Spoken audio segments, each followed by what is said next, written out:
CTS 시청자 여러분 안녕하세요. 저는 비전교회를 섬기는 이기훈 목사입니다.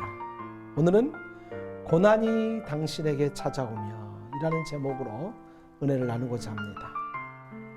부당하게 고난을 받아도 하나님을 생각함으로 슬픔을 참으면 이는 아름다우나 죄가 있어 매를 맞고 참으면 무슨 칭찬이 있으리요. 그러나 선을 행함으로 고난을 받고 참으면 이는 하나님 앞에 아름다우니라.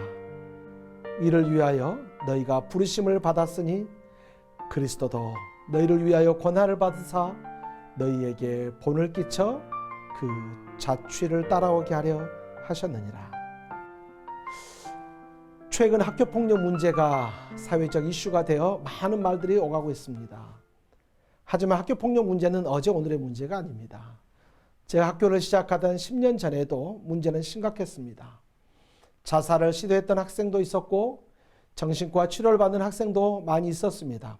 어떤 학생의 가정은 자녀가 학교폭력 피해를 당해 정상적인 생활을 하지 못하고 이혼 위기까지 이른 가정이 있었습니다.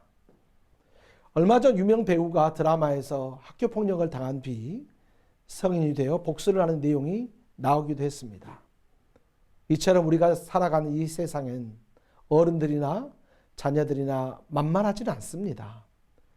예수님을 믿는 우리 성도들에게도 세상 속에 살아가는 것이 넉넉하지 못합니다. 우리가 이 세상에 살면서 억울한 누명을 쓸 때가 참 많습니다. 잘못은 상대방이 했는데 그 고난이 내게 오는 겁니다. 얼마나 억울합니까? 억울하게 형을 받고 억울하게 감옥을 가고 억울하게 세상을 뺏기고 명예를 뺏긴 사람이 얼마나 많습니까? 그럴 때 사람들이 갖는 보통 감정이 무엇일까요? 아마도 분노와 미움, 복수심일 것입니다. 그러면 예수님을 믿는 우리들에게 이런 고난이 오면 어떻게 해야 할까요? 우리도 복수를 철저히 준비해야 할까요? 아니면 무작정 참고 견뎌야 할까요? 어떻게 해야 될까요? 그런데 성경은 오늘 우리에게 이렇게 말합니다.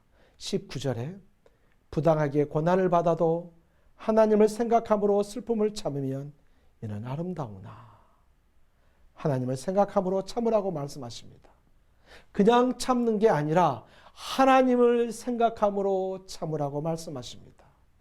여러분의 억울한 고난과 누명 속에 하나님을 개입시키라는 것입니다. 여러분이 분노하여 복수하는 것이 아니라 하나님께서 하시도록 하라는 것입니다. 그리고 우리는 순종하고 참으면 하나님이 하신다는 것입니다. 여러분에게 한 사람을 소개하려 합니다. 이탈리아 출신 아르투로 토스카니니입니다. 금세기 초 세계의 존경을 받는 지휘자입니다. 토스카니니가 누구냐 하면 우리가 잘 알고 있는 명성 있는 지휘자였는데 이 토스카니니가 이런 말을 남겼습니다. 어려울 때 힘대신 하나님께 감사하노라. 좋은 환경이 아니라고 해서 불평하지 말자.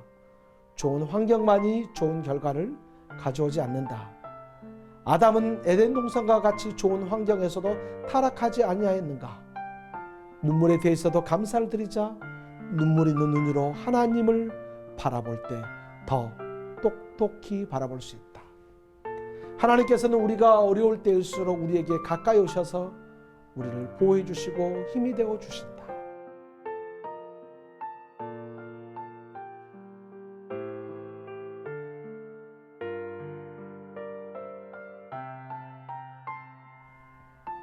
사랑하는 CTS 시청자 여러분, 오늘 여러분에게 고난이 찾아오면 하나님을 생각함으로 고난을 참아내므로 하나님의 기적을 체험하는 성도들이 되시길 예수님의 이름으로 축원합니다.